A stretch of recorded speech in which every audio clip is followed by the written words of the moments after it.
अस्सलाम वालेकुम dear students. ये ऑडिटिंग का लेक्चर 4 है। तो यहाँ हमने छोड़ा था लेक्चर 3 में कि क्लासिफिकेशन ऑफ ऑडिट को देख रहे थे। ऑडिट की जो क्लासिफिकेशन है उसके बारे में लेक्चर 1 में भी मैं आपको बता चुका हूँ। मज़ीद इस बुक में और भी डिटेल दी हुई है, तो ये भी सरसरी से आपको बता देता हूँ।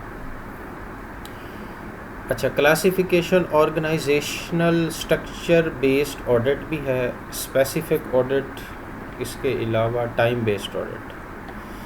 ऑर्गेनाइजेशनल स्ट्रक्चर बेस्ड ऑडिट में सोल प्रोप्राइटरशिप ऑडिट आ जाता है, पार्टनरशिप ऑडिट, कंपनी ऑडिट। अब कंपनी ऑडिट ये लीगल रिक्वायरमेंट होती है कि पब्लिक कंपनी ने अपना ऑडिट करवाना है, ठीक है, और इस चीज़ का जिक्र मैं पहले भी कर चुका हूँ। लेकिन पार्टनरशिप और सोल प्रोप्राइटरशिप का ऑडिट लीगल रिक्वायरमेंट नहीं है। स्पेसिफिक ऑडिट, इसमें कंप्लायंस ऑडिट आ जाता है, टैक्स ऑडिट, गवर्नमेंट ऑडिट या regulatory audit, cost audit, management audit. Self explanatory words हैं, इनकी इतनी ज़्यादा डिटेल भी आपको जानने की ज़रूरत नहीं है, ये MCQs के हवाले से इतना इंपॉर्टेंट नहीं है। जो इम्पोर्टेंट ऑडिट की टाइप्स थी वो मैं पहले आपको बता चुका हूँ, ये सिरसरी आपको बता रहा हूँ ताकि आपको ज़रा आइडिया हो कि ये भी टाइप्स होती हैं। टाइम बेस्ड ऑडिट, जिसमें continuous audit, final audit, interim audit, इन तीनों के बारे में मैं आपको बता चुका हूँ, ठीक है। और हाँ, अब ऑडिट प्रोग्राम जो है, जब मैं MCQs पढ़ रहा था ऑडिटिंग के, तो मुझे ये फ़ील हुआ कि ऑडिट प्रोग्राम के बारे में भी आप लोगों को डिटेल में बताना चाहिए। लेकिन अभी चूँकि मैं 23 मार्च की छुट्टी की वजह से घर आ गया हूँ, तो ये वाली बुक उधर मुजफ्फरगढ़ में ही रह गई है। तो अभी फ़िलहाल मैं ऑडिट प्रोग्राम डिटेल में पढ़ाने वाला टॉपिक है वो स्किप कर रहा हूँ, और जैसे मैं वहाँ वापस जाऊँगा छुट्टी के बाद, तो फिर उसका ऑडिट प्रोग्राम का एक अलग लेक्चर बना के आपको भेज दूँगा। ऑडिट प्रोग्राम से भी काफ़ी क्वेश्चन मैंने MCQs प्रैक्टिस मटेरियल में देखे हैं, तो इंशाल्लाह इसको कवर करा दूँगा। फिर इसकी जो टाइप्स होती है ना, वो भी आपको बता दूँगा, प्री डिटरमाइंड ऑडिट प्रोग्राम और प्रोग्रेसिव ऑडिट प्रोग्राम। इसके बारे में भी फिर तभी बताऊँगा जब ऑडिट प्रोग्राम आपको कंप्लीट पढ़ाऊँगा। अच्छा, अपॉइंटमेंट क्राइटेरिया ऑफ ऑडिटर, इसको पहले भी देखा था लेक्चर नंबर 1 में, मेरे ख्याल में इसको देखा था, या 2 में। तो ये देखें, स्टैचुरी ऑडिटर फर्स्ट ऑडिटर होता है, सब्सिक्वेंट ऑडिटर होता है, और कैजुअल वैकेंसी, यानी कोई ऑडिटर छोड़ के चला गया है तो फिर उसकी जगह जो वैकेंसी खाली है। फर्स्ट ऑडिटर, ये हमने देखा था कि पहले बोर्ड ऑफ डायरेक्टर इसको अपॉइंट करेगा, अगर उसने 60 दिन के अंदर नहीं किया तो फिर शेयर होल्डर ने 60 दिन के अंदर नहीं किया तो फिर SCCP करेगा। और जो सब्सिक्वेंट ऑडिटर होता है उसको शेयर होल्डर अपॉइंट कर सकता है या फिर SCCP, ठीक है ना, हर एनुअल जनरल मीटिंग में। और इसके अलावा अगर कोई ऑडिटर छोड़ के चला जाता है टाइम से पहले, तो उस वैकेंसी को फिल करने के लिए बोर्ड ऑफ डायरेक्टर के पास पहला अख्तियार होता है। अगर इसने नहीं किया तो फिर security and exchange commission of Pakistan के पास अख्तियार चला जाता है, तो कि वो कैजुअल वैकेंसी को फिल करे, किसी को हायर करे। और ये टाइम पीरियड्स दिए हुए हैं, ये मैं आपको पहले बता चुका हूँ, और ये आप यहाँ से देखना चाहें तो ये भी देख लें। ऑडिटर रिपोर्ट्स, इसके बारे में पहले भी जिक्र हो चुका है, फिर दोबारा बता देता हूँ। स्टैचुरी रिपोर्ट, इसको सर्टिफाई करना ऑडिटर की ज़िम्मेदारी होती है, statutory report. Audit report, statutory report के बारे में भी लेक्चर नंबर 1 या 2 में मैंने बताया था वो कौन सी रिपोर्ट होती हैं, ठीक है ना। अगर आपने वो जानना है तो आप जो है ना लेक्चर नंबर 1 और 2 को देखें। एनुअल रिपोर्ट्स और प्रॉस्पेक्टस रिपोर्ट भी ऑडिटर ने बनानी होती है। अब जो एनुअल रिपोर्ट है उसमें कितनी तरह के ओपिनियंस हो सकते हैं, ये लेक्चर नंबर 3 में मैंने आपको बताया है। अनक्वालिफाइड रिपोर्ट या अनक्वालिफाइड ओपिनियन, फिर क्वालिफाइड रिपोर्ट या ओपिनियन, एडवर्स रिपोर्ट, ठीक है ना, और डिस्क्लेमर रिपोर्ट या डिस्क्लेमर ऑफ ओपिनियन। तो इनको हमने लेक्चर नंबर 3 में बहुत ही डिटेल में समझा है। अच्छा, उसके अलावा ये कुछ अहम टर्म्स हैं, ये भी मैं आपको भेज दूंगा, अगर आप पढ़ना चाहें तो इसे पढ़ लीजिएगा। तो अगर नहीं पढ़ सकते तो कोई मसला नहीं, ये काफ़ी सारी हैं, अगर नहीं पढ़ सकते तो कोई मसला नहीं। जो प्रैक्टिस मटेरियल अब मैं करवाने लगा हूँ ना आपको, इन्हीं में से जो टर्म वहाँ आएंगी तो वो इंशाल्लाह क्लियर हो जाएंगे। तो अब हम स्टार्ट करते हैं MCQs। ये फ़ाइल बहुत इंपॉर्टेंट है, 9 पेजेस की PDF फाइल है, इसमें से अक्सर क्वेश्चंस पास पेपर में रिपीट होते हैं, या ऐसे समझें कि यही क्वेश्चन हैं जो रिपीट होते रहते हैं। Dash is a systematic examination of books and record are a business. Book and records are a business. तो ये सिस्टमैटिक जो एग्जामिनेशन होती है बुक्स ऑफ अकाउंट्स की, वो ऑडिटिंग कहलाती है।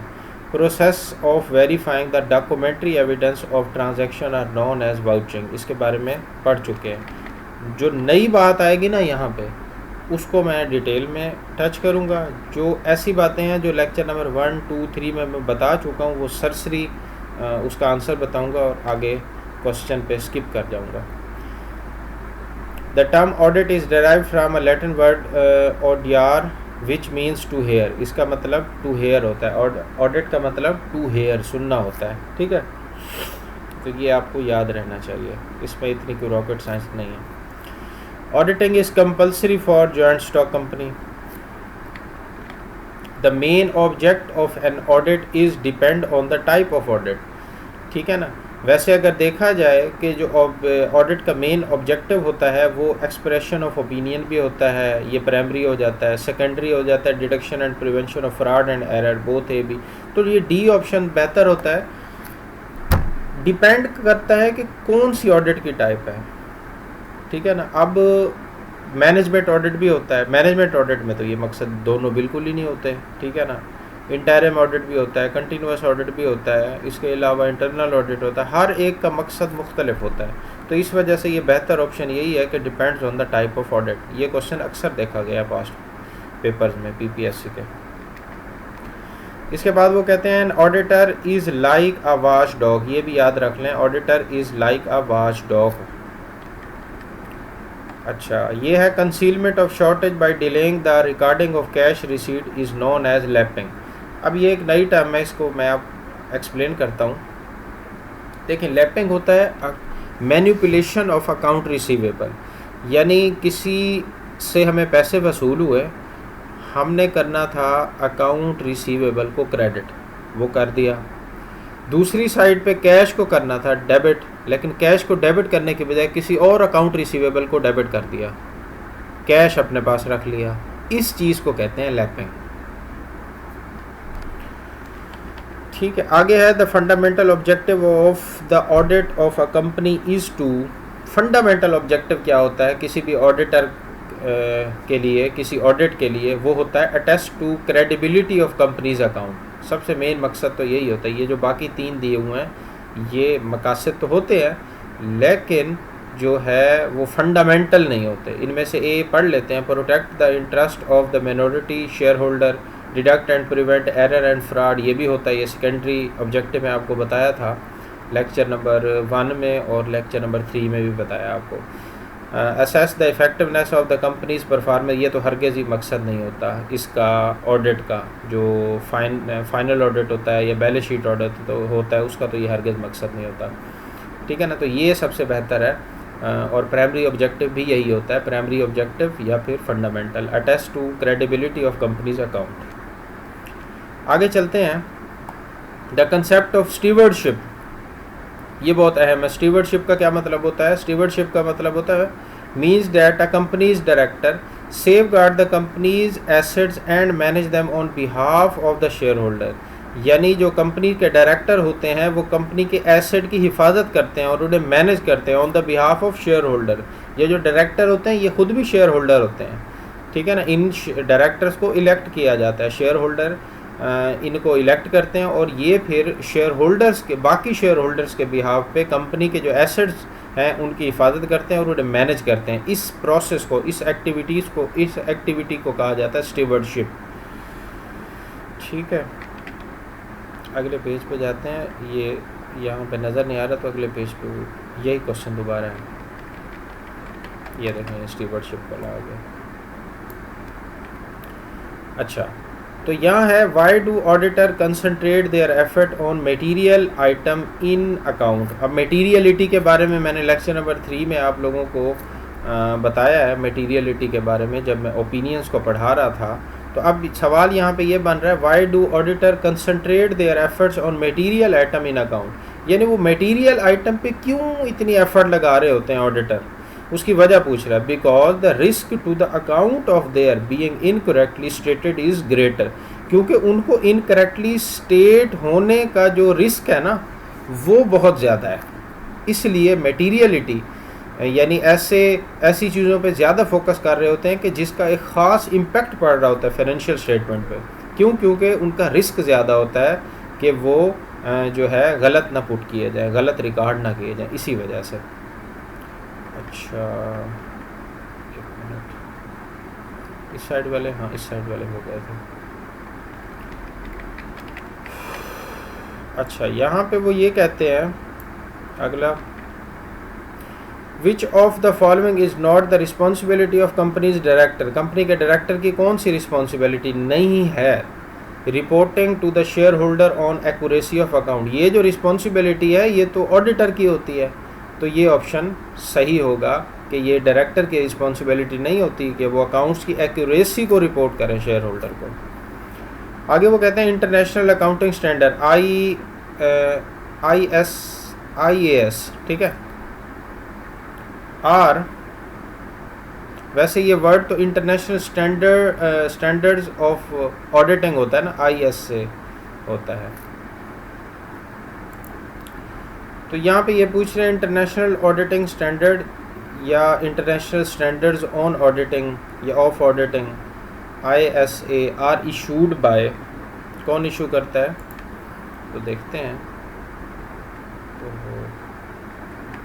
ये मेरे ख्याल में अगले पेज पे इसका आंसर है। हाँ चलो गया, हाँ ये है, ये international accounting standard board, international federation of accountants, तो ये वाला बी ऑप्शन ठीक है। लेक्चर नंबर 3 में मैंने आपको बताया था, और यहाँ पे उन्होंने कमेटी भी लिखा हुआ था वहाँ, और वहाँ मैंने इस चीज़ का भी जिक्र किया था, बाज़ औक़ात कमेटी लिखा होता है, बाज़ औक़ात नहीं लिखा होता, ठीक है, तो आपने चुकन्ना रहना है इस बारे में। अच्छा जनाब आगे, हाँ ये है, विच of the following is not true about the opinion on the financial statement, ठीक है ना। फाइनेंशियल स्टेटमेंट के बारे में जो ओपिनियंस दी जाती हैं इन नीचे दिए वाली स्टेटमेंट्स में से कौन सा ट्रू नहीं है, तो क्या है, he is not responsible for deduction and prevention of fraud and errors in the financial statement. देखें जो ऑडिटर का काम होता है वो डिडक्ट करना है और प्रिवेंट करना है फ्रॉड और ऑडिट को, ये सेकेंडरी ऑब्जेक्टिव होता है ऑडिट का, लेकिन वो उसके लिए ज़िम्मेदार नहीं है, ठीक है ना, रिस्पॉन्सिबल नहीं होता। और इसके अलावा जो ऑडिटर की रिस्पॉन्सिबिलिटीज़ मैंने आपको पढ़ाई थी तो उसमें ये कोई बात नहीं आपने पढ़ी होगी कि deduction and prevention of fraud and error ये ऑडिटर की रिस्पॉन्सिबिलिटी होती है, नहीं, उसके लिए ये रिस्पॉन्सिबल नहीं होगा, इस तरह आप समझें, उसके लिए रिस्पॉन्सिबल नहीं होगा। अच्छा आगे है, अ cell of ₹5 to A was entered as a sale to B,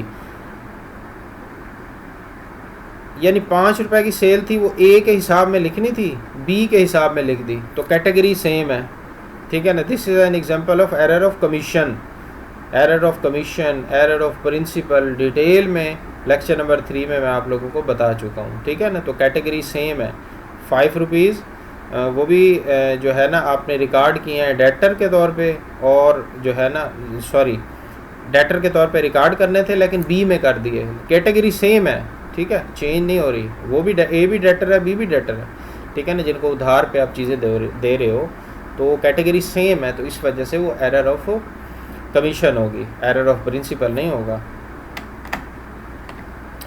अच्छा, when an auditor is propose for removal from office, which one of the following is he not permitted to do. जब auditor propose करे, यानी auditor कोई office छोड़ना चाहता है, यानी उसको अपॉइंट किया गया था एज आ ऑडिटर, लेकिन वो उसको छोड़ना चाहता है, तो इनमें से क्या वो नहीं कर सकता, ठीक है ना। Apply to court to have proposal removed, यानी वो कोर्ट में अप्लाई नहीं कर सकता, हाँ ये कर सकता है, circulate resolution circulate representation to members, member को रिप्रेजेंटेशन सर्कुलेट करे, या speak at the annual general meeting, annual general meeting में बताया कि मैं अब रिमूव करना चाहता हूँ, ठीक है ना, receive notification of the annual general meeting where the removal is proposed, ठीक है ना। तो एनुअल जनरल मीटिंग में जो है ना वो प्रपोज कर सकता है और एनुअल जनरल मीटिंग में ही उसे रिमूव किया जा सकता है, लेकिन ये कोर्ट में वो अप्लाई नहीं कर सकता, ठीक है। आगे है which one of the following is not a duty of the auditor, auditor की क्या ड्यूटी नहीं है, duty to report to the company's banker, ये एजेंट होता है शेयर होल्डर्स का, तो शेयर होल्डर को रिपोर्ट करेगा ना, कंपनीज के बैंक को तो रिपोर्ट नहीं करेगा ना, तो ये ए ऑप्शन सही है। अच्छा जनाब, ये वाला हो गया था पेज, अब आगे वाला देखते हैं।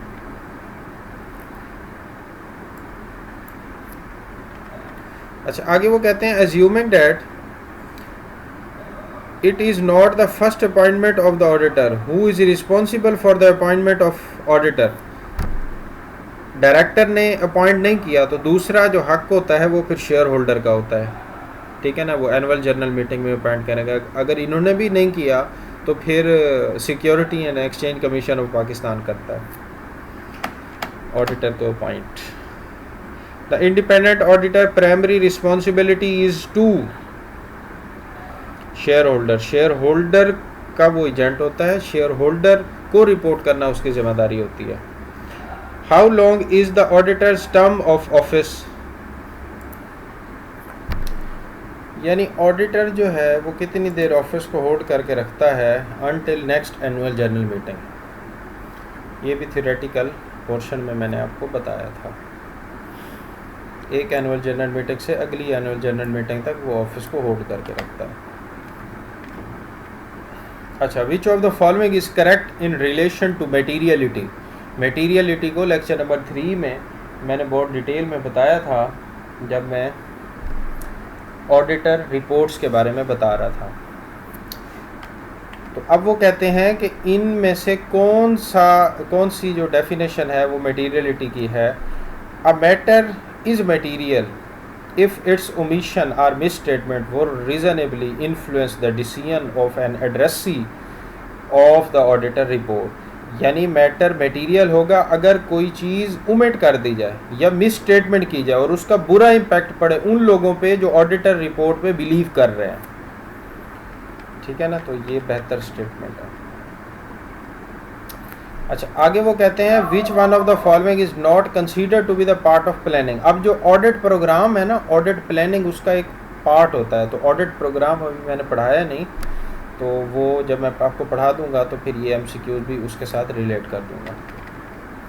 अच्छा, ऑडिट रिस्क में 3 फैक्टर होते हैं, deduction risk, control risk, inherent risk. इसकी जब एक्सप्लेनेशन रिक्वायर्ड होगी तो मैं वहाँ बता दूंगा किसी MCQs में आई तो।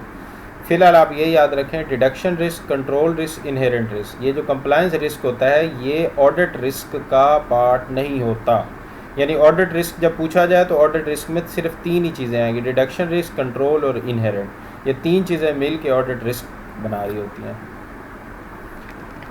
आगे वो कहते हैं विच of the following should not be considered, ये भी प्लानिंग के बारे में MCQs है, ऑडिट प्रोग्राम बताऊंगा तो फिर ये भी लिंक कर दूंगा उसके साथ, ये भी जो है ना ऑडिट प्रोग्राम से रिलेट कर रहा है MCQ। Which of the following describe sampling risk, sampling risk क्या होती है, तो ये option the risk that the sample does not reflect the population, यानी ऐसा रिस्क हो सकता है कि जो आपने सैंपल ड्रॉ किया है ऑडिट के लिए वो पॉपुलेशन को रिफ्लेक्ट ही ना कर रहा हो, वो पॉपुलेशन को रिप्रेजेंट ही ना कर रहा हो, इस चीज़ के रिस्क को कहते हैं सैम्पलिंग रिस्क। बिल्कुल आसान सी टर्म है, अगले पेज पे भी है ये सैम्पलिंग रिस्क, हाँ यहाँ है।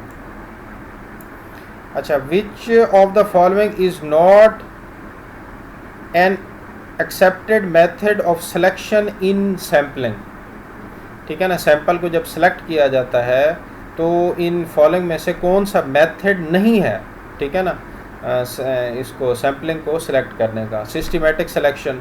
अच्छा आपको याद हो तो इंट्रोडक्शन नहीं बल्कि मार्केटिंग में, प्रिंसिपल्स ऑफ मार्केटिंग में कॉटलर की जो बुक मैंने पढ़ाई थी वहाँ सैम्पलिंग की टेक्निक्स मैंने बताई थी आप लोगों को, probability sampling, non probability sampling, तो वो सेम थोड़े बहुत फ़र्क के साथ ना टेक्निक्स रिसर्च में भी यूज़ होती हैं और जो है ना ऑडिट में भी वही टेक्निक्स यूज़ हो रही होती हैं कि जिनको बुनियाद बना के एक ऑडिटर पूरी पॉपुलेशन यानी जितने भी अकाउंट्स होते हैं उनमें से सैंपल लेता है। अब सबका तो ऑडिट वो कर नहीं सकता, तो जो है ना वो सैंपल लेता है और फिर उस सैंपल को ऑडिट करके और फिर उसका जो कंक्लूजन होता है वो रिलेट कर देता है कि उस पूरी पॉपुलेशन यानी पूरी फाइनेंशियल स्टेटमेंट का भी यही ऑडिट है। अब वो यहाँ पे ये पूछ रहा है कि इनमें से कौन सा मेथड सैम्पलिंग के लिए यूज़ नहीं किया जाता। तो ऑप्शन ये है कि परमिसिव सिलेक्शन, ये वाला नहीं किया जाता। Which of the following are you unlikely to see in the current file of auditor working paper? ये auditor working paper के बारे में ऑडिट प्रोग्राम में आ जाएगा, तो ये क्वेश्चन भी रिलेट कर दूंगा जब ऑडिट प्रोग्राम आपको बता रहा हूँ मैं। अच्छा, ये कुछ स्टैंडर्ड्स हैं, वैसे आते तो बहुत कम है पेपर में, लेकिन कुछ हैं, आप फिर वैसे याद कर लें इसे। अकॉर्डिंग टू ISA 5 के मुताबिक क्या होता है, ये किस चीज़ के बारे में बताता है, सफिशेंसी एंड अप्रोप्रिएटनेस। तो ये आपने बस याद करने हैं, ठीक है ना। विच of the following is normally most reliable source of audit evidence, बहुत इंपॉर्टेंट MCQs है, ठीक है ना। विच of the following is normally most reliable source of audit evidence, audit evidence का सबसे ज़्यादा रिलायबल सोर्स क्या होता है, वो सप्लायर्स स्टेटमेंट होता है, इंटरनल ऑडिट नहीं होता, ठीक है ना। आगे भी उसने ऑप्शन दिए हुए हैं, बोर्ड मिनट्स नहीं होते, ठीक है ना, एनालिटिकल रिव्यू नहीं होता, बल्कि सप्लायर स्टेटमेंट होती है। ये बहुत इंपॉर्टेंट MCQs है, इसे याद रखिएगा। The degree of effectiveness of an internal control system depends on, यानी जो इंटरनल कंट्रोल सिस्टम है जिसके बारे में हमने पढ़ा था लेक्चर नंबर 1 में या 2 में हमने पढ़ा था, उसकी इफेक्टिवनेस की क्या डिग्री है, वो किस चीज़ पे डिपेंड करता है, design of internal control system and implementation of controls, यानी एक अच्छा इंटरनल कंट्रोल सिस्टम को डिज़ाइन करना और फिर उस कंट्रोल को इम्प्लीमेंट करना, इस चीज़ पे डिपेंड करता है इंटरनल कंट्रोल सिस्टम। जितना अच्छा डिज़ाइन होगा, जितना अच्छा उसके कंट्रोल को इम्प्लीमेंट करेंगे इंटरनल कंट्रोल सिस्टम, उतना ज़्यादा इफेक्टिव होगा। अच्छा, यहाँ पे अब बताया हुआ है कि कौन सा स्टैंडर्ड है, ISA 315, ये किस चीज़ को डील करता है, इंफॉर्मेशन प्रोसेसिंग को। ये चंद एक स्टैंडर्ड्स हैं, ये आप लोगों ने याद करने पड़ेंगे आप लोगों को। अच्छा, आगे वो कह रहा है according to ISA 315 which of the following is not a control activity, वो ऑर्गेनाइजेशनल स्ट्रक्चर है। लैपिंग के बारे में थोड़ी देर पहले मैंने आपको बताया, यानी अकाउंट रिसीवेबल को मैनिपुलेट करना, तो इसका दूसरा नाम टीमिंग और लेडिंग भी है, ठीक है ना, तो ये आपने याद रखना। अच्छा, ये अगले पेज पे भी है, ये अभी दिखाता हूँ, एरर्स ऑफ, हाँ यहाँ पे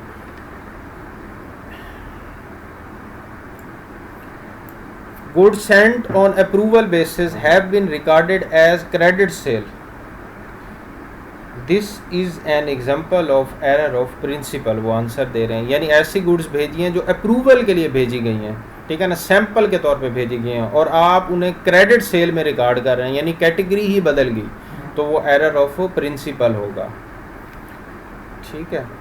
विच of the following statement is not true, कौन सी स्टेटमेंट ट्रू नहीं है, तो बी ऑप्शन ठीक है। Internal control system reduce the possibility of occurrence of the employee fraud and management fraud, यानी इंटरनल जो कंट्रोल सिस्टम है वो रिड्यूस कर देता है इंटरनल कंट्रोल सिस्टम की मौजूदगी या उस कंट्रोल सिस्टम का होना, ठीक है ना, उसकी वजह से जो एम्प्लॉय फ्रॉड है या मैनेजमेंट फ्रॉड है उसका रिस्क कम हो जाता है। तो ऐसी बात नहीं है, फ्रॉड फिर भी लोग कर ही लेते हैं, ठीक है ना। Internal audit is undertaken by a person appointed by management, इसके बारे में हम डिटेल में पढ़ चुके हैं, ठीक है। The scope of internal audit is decided by management, internal audit को मैनेजमेंट डिसाइड करेगा उसका क्या स्कोप होगा। Audit of banks is an example of statutory audit, balance sheet audit, concurrent audit. तो बैलेंस शीट ऑडिट के बारे में तो बताया था, बैंक्स का बैलेंस शीट ऑडिट भी होता है। स्टैचुरी ऑडिट यानी जो कंपलसरी ऑडिट होता है उसे समझ लें, ठीक है ना। कंकरेंट ऑडिट ये होता है कि जो रूल्स एंड द लॉ बने हुए हैं जो मैनेजमेंट ने बनाए हैं, आया वो हर ब्रांच में वही फॉलो किया जा रहा है, यानी हेड ऑफिस ने कुछ रूल्स एंड रेगुलेशन बनाए हैं, वो डिफरेंट ब्रांचेस में फॉलो की जा रही हैं या नहीं किया जा रहा, इस चीज़ को चेक करने को कहते हैं कंकरेंट ऑडिट। तो बैंक्स के ये तीनों ऑडिट होते हैं, स्टैचुटरी ऑडिट भी हो रहा होता है, बैलेंस शीट ऑडिट और कंकरेंट ऑडिट भी हो रहा होता है। अच्छा, आगे वो कहते हैं concurrent audit is a part of internal audit system. अब ये कंकरेंट ऑडिट हो या हाँ कंकरेंट ऑडिट हो, ये इंटरनल ऑडिट सिस्टम का एक पार्ट है, ठीक है ना, इंटरनल ऑडिटर का, इंटरनल कंट्रोल सिस्टम को चेक करने का एक तरीका है। आगे audit in depth is the synonym for detailed audit, ठीक है ना। ऑडिट का मतलब होता है डिटेल्ड ऑडिट, ये भी पॉइंट याद रखिएगा। अब वो कहते हैं ये जो आई कैप है ये कब इस्टेब्लिश हुआ, 1961 में, याद रखना है आपने।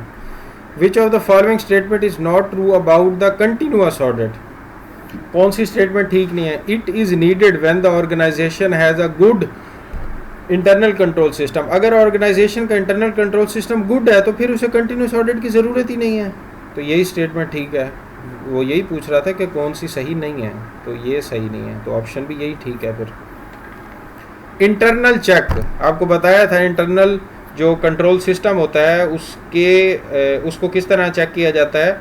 एक इंटरनल ऑडिट होता है, एक इंटरनल चेक होता है। तो internal check is carried on by members of staff, यानी इंटरनल जो चेक होता है वो कैसे परफॉर्म करता है, वो एक स्टाफ मेंबर दूसरे स्टाफ मेंबर का काम चेक कर रहा होता है। ये भी मैं आप लोगों को बता चुका हूँ थियोरेटिकल पोर्शन में। Errors of omission are technical errors, ठीक है ना।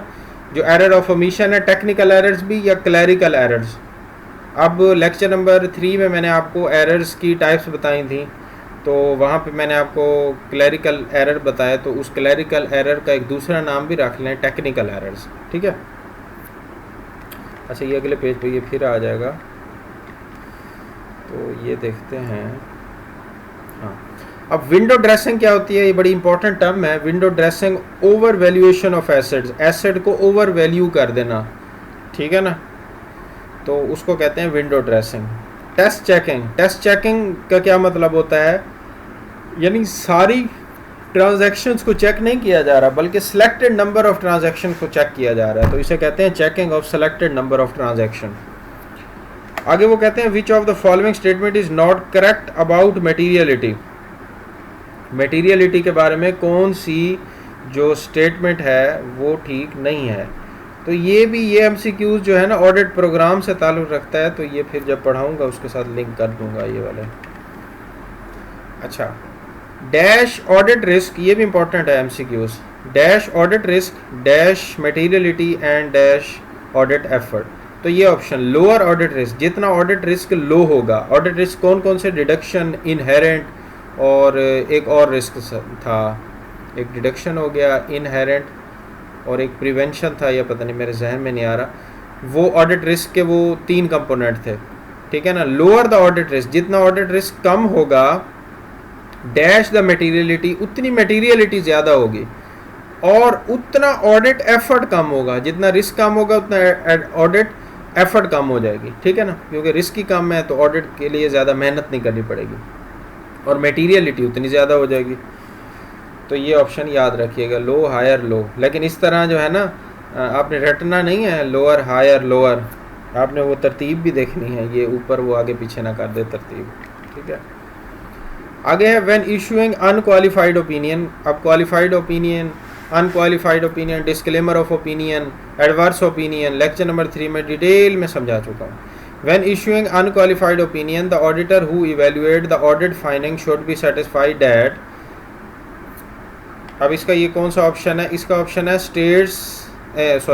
estimates of the total likely misstatement is less than materiality level। तो ये बी ऑप्शन ठीक है, इसको मैंने डिटेल में पढ़ाया हुआ है आप लोगों को।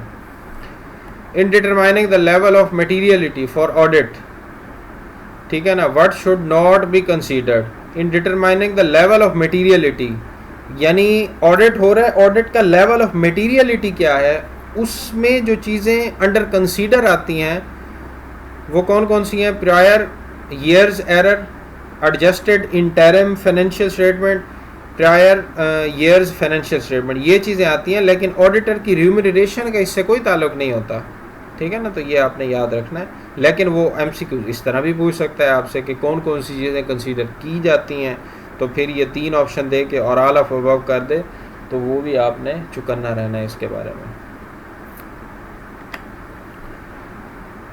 अच्छा, अब ये 30 मिनट की तकरीबन वीडियो बन चुकी है।